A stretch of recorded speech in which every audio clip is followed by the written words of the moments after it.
1000 रकात एक रात में नफली इबादत जो करे उस जात का नाम अब्दुल कादिर जिलानी। तवज्जो है, पूरी पूरी रात में एक एक कुरान एक पैर पे खड़े होकर सरकार गौसे आजम ने 15 साल तक मुकम्मल किया, उस जात का नाम अब्दुल कादिर जिलानी। ईशा के वजू से फजर की नमाज जो अदा कर ले 40 साल तक, उस जात का नाम अब्दुल कादिर जिलानी। ये तो तुमने सुना ही है, 40 साल तक ईशा के वजू से कितने दिन पढ़ी है? गुलाम नबी भाई चैलेंज है मेरा, कितना बड़ा मुफ्ती हो आप लाइए, अगर 1 सेकंड दीवार से टेक लगा के सो गए ना वजू करने के बाद, बोलो कि टूटेगा कि बचेगा? बोले सब, बड़ा आसान मसला है। तो पता चला कि सरकार गौसे आजम रात को कभी सोए ही नहीं। बोल दे जल्दी, बोल दे सुभान अल्लाह। 40 साल तक सरकार गौसे आजम ने पूरी पूरी रात इबादतें की, 1 सेकंड के लिए नहीं सोए, क्योंकि अगर सो जाते वजू टूट जाता। पता चला सरकार गौसे आजम 40 साल तक ईशा के वजू से फजर की नमाज अदा करते रहे। इस जात का नाम है अब्दुल कादिर जिलानी। आज लोग कहते हैं कब्र खुजवा सुन्नी, लो जी हम कब्र खुजवा हो गए। अल्लाह का फजल है, हम मज़ारों को पूजते नहीं है, हम मज़ारों को चूमते हैं। क्या करते हैं जरा ऊंचा बताएं?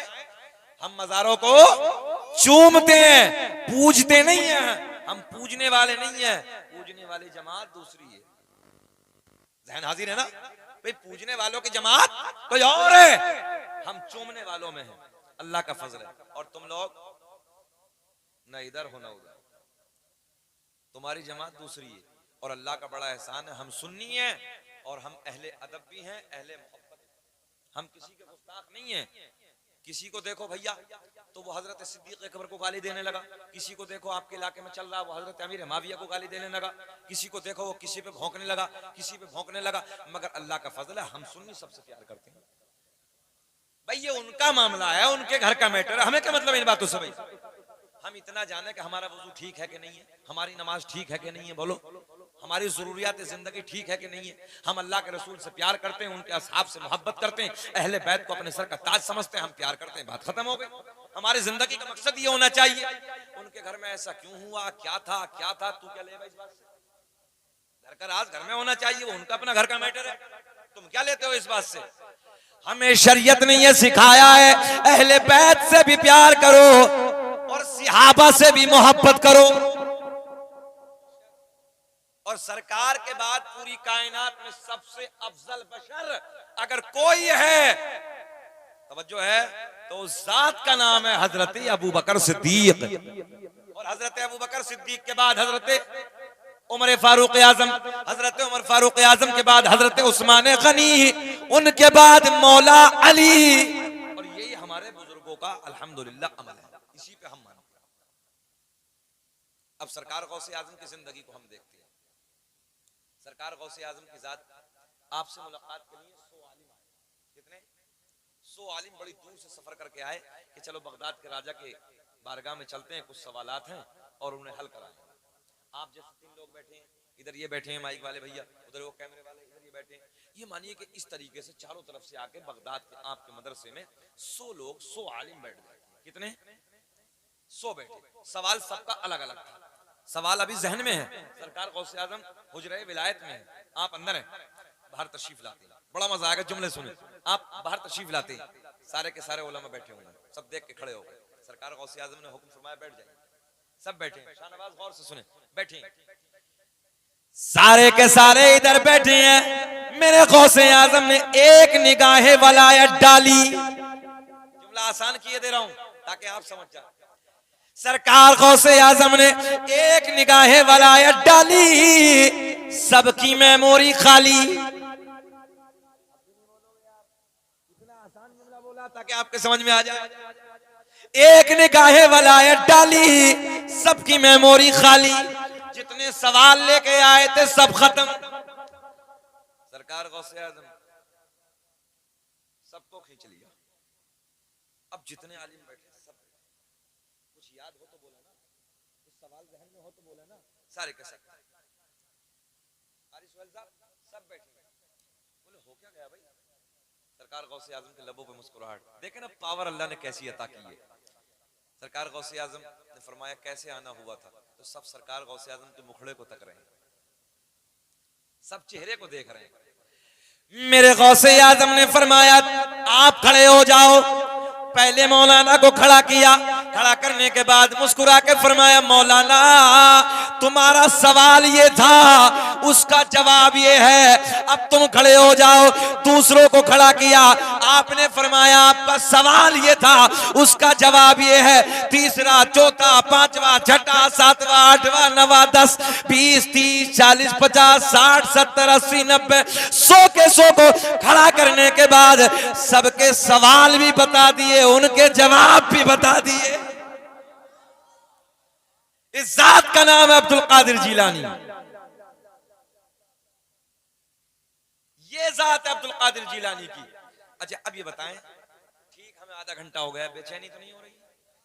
अगर आपको लगे कि हम भी अब थकान हो रही है तो मैंने कहा था 20 मिनट का वादा किया था, आप चाहे तो सलाम पढ़ लें, और दिल अगर चाहे आपका तो थोड़ी देर और बोल दूं। पक्का है भैया? पिछले वाले घूर के तो नहीं देख रहे हैं? सब सुनना चाहते हैं? सब होश में है ना? जरा हाथ उठा के बताइए कौन कौन नहीं सुनना चाहता। अच्छा होश में? अच्छा सदीरनपुर का होश अलग है ना? चलिए कोई बात नहीं, आपको एक गिफ्ट देते हैं।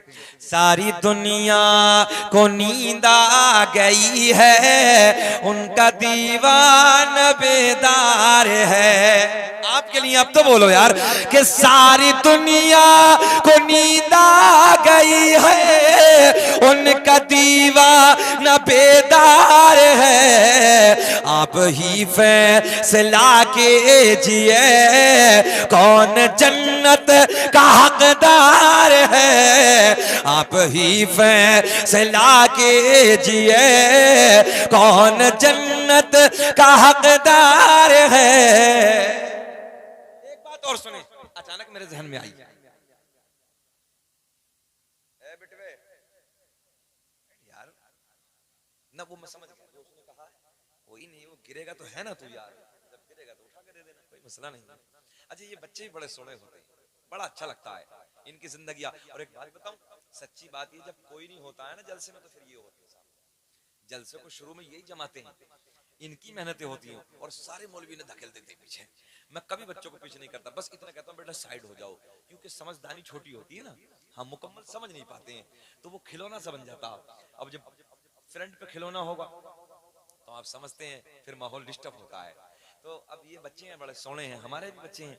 आज हमारे बेटे की भी छुट्टी तो ये बोले अब्बू जी हम भी चलेंगे। मतलब चलो बेटा तुम भी देखो तकरीर हम कैसी करते हैं आज। तो अल्लाह खैर बच्चों को सलामत रखे, और ये हमारा आपका सबका मुस्तकबिल है ना। अल्लाह सबके बच्चों को सलामत रखे। मौला हमारे बच्चों को, बेटों को, बेटियों को मौला दायरा इस्लाम में रहकर, दायरा शरीयत में रहकर अपनी जिंदगी गुजारने की तौफीक अता फरमाए। सुने हम तो यार समझ रहे सूफी जी चले गए, तुम उधर ही बैठे हो कैमरे के पीछे, नारा लगाया तुमने, दिल जीत लिया। दिल ये चाह रहा था कि पूरे भारत में इन्हें साथ में लेके चलूं, इतनी सीने में दम है। अल्लाह इन्हें सलामत रखे। सुने मोहब्बत के साथ सरकार गौर से देखिए, हर दौर में जो नामवर आलिम होते हैं उनके लोग मुखालिफ भी हो ही जाते हैं। हर दौर में रहा है, दीन का काम करने वालों के लोगों ने मुखालफत की, और सबको जाने दो, लोगों ने तो हमारे नबी को नहीं छोड़ा है, पत्थर मारे हैं, गालियां दी हैं, कूड़े डाले हैं, आपने सबने देखा है। मगर मेरे सरकार ने दुआएं दी है ना, सरकार ने दुआएं दी है, उम्मत को दर्स दिया है, उम्मत को सबक दिया है। आका ने सताना नहीं है बल्कि दुआएं देना है, सब्र करना है, क्योंकि सब्र वालों के साथ, अच्छा जानते सब मानता कोई नहीं है। अगर जरा सा वो क्या होता है, मेड़ जो होती है उस पे ही हो जाए तो जेल में डालने के लिए तैयार है। और आपके इलाके का तो एक मुहावरा बहुत अच्छा कि आलू थोड़ा सा महंगा बिक जाए तो फिर झगड़े बदल जाते हैं। ये झगड़े ना किया करो, हालात बिगड़ गए, हालात बदल गए, हमने मुल्क को देख लिया, बैरूनी मुल्कों को देखा है, आप ये सब लोग जानते हैं। हम पे भी लोगों ने मुकदमे कराए, हमने भी मुकदमों को झेला है। अल्लाह रहम फरमाए, अभी 28 तारीख को हम बंगाल में थे, कैसे हालात थे तारिक सुहेल साहब से पूछो, सारे हालात बदल गए। कोशिश ये करो कि इस पैसे को बचाओ, जो हम लोग थानों में, कोर्ट में, कचहरियों में जाकर बर्बाद कर रहे हैं ना, इस पैसे को बचाओ, अपनी नस्लों को पढ़ाओ।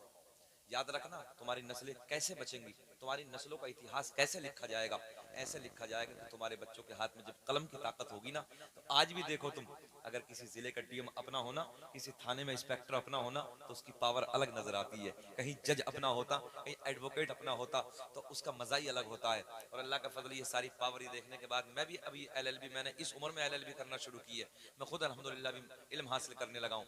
तो अपने बच्चों को जज बनाइए, कमिश्नर बनाइए, इंजीनियर बनाइए, पायलट बनाइए, MBBS बनाइए, मेहनत मेहनत करिए, आगे बढ़िए। और इस जो आप मेहनत करने के बाद खेती में पैसा कमाते हैं, इस पैसे को बचाने के बाद मैं कोशिश यही करता हूँ समझाने के लिए अपने बच्चों को कि बेटा पढ़ो और मेहनत करो। मेहनत करोगे तो अल्लाह उसका फल जरूर देगा इंशाअल्लाह। मेहनत करोगे तो तुम आगे बढ़ोगे। आज भी आप लोग देखते हैं जब किसी हमारा आपके दरमियान कोई बीमार हो जाए, बच्चा बीमार हो जाए, हम लोग मुरादाबाद जाते हैं और सिर्फ इतना पता चल जाए कि डॉक्टर अपना है, डॉक्टर हमारे नबी का कलमा पढ़ने वाला है, डॉक्टर मुसलमान है, एमबीबीएस, यार चाहे 1 रुपया कम ना करे मगर इतना सीना चौड़ा होता है यार, ऑपरेशन करने वाला अपना है। बोलो बोलो सदीरनपुर वालों, ऐसा होता ना। आज भी मुझे पटना एयरपोर्ट की बात वो है याद है, आज भी कई साल पुरानी बात है। जैसे मैं फ्लाइट के अंदर हमने एंट्री की तो पायलट अपना बैग थामे हुए अंदर की तरफ जा रहे थे, चेहरे को देखा, देख के मुस्कुरा के बोले हजरत जी अस्सलाम वालेकुम। मैंने कहा वालेकुम अस्सलाम, सर कैसे हैं? बोले अल्हम्दुलिल्लाह। नेम प्लेट पे देखा तो नाम लिखा था फरहान खान। यार सीना चौड़ा हो गया। फ्लाइट से सफर तो बहुत किया है मगर आज फ्लाइट से, जिससे फ्लाइट से मैं दिल्ली जाने लगा हूँ वो कोई और नहीं है, इसे ले जाने वाला मेरे नबी का कलमा पढ़ने वाला है। अच्छा लगता है। अभी तुमने देखा होगा तकरीबन 3-4 साल पहले मुरादाबाद मंडल में एक डीएम साहब आए थे, जुहैर खान नाम के थे। आजू बाजू के इलाकों में हंगामा था, यार मुरादाबाद मंडल का डीएम अपना है, वहां का ना कलेक्टर अपना, कितना अच्छा लगता है। इसलिए लोगों मेहनत करो, अपनी नस्लों को पढ़ाओ, नस्लों को बचाओ, इन्हें बर्बाद मत करो, ये तुम्हारा मुस्तकबिल है, आने वाला वक्त तुम्हारा रोशन करेंगे ये। और याद रखना, मैंने हमेशा एक जुमला कहा है, कैमरों के सामने भी कह रहा हूँ, घबराने की जरूरत नहीं है, ये वक्त बहुत आए हैं, ये मजहब इस्लाम पे आपसे नहीं, बहुत पहले से आए हैं ये तूफान और आते रहेंगे। लोग सोचते मिट जाएगा, इस्लाम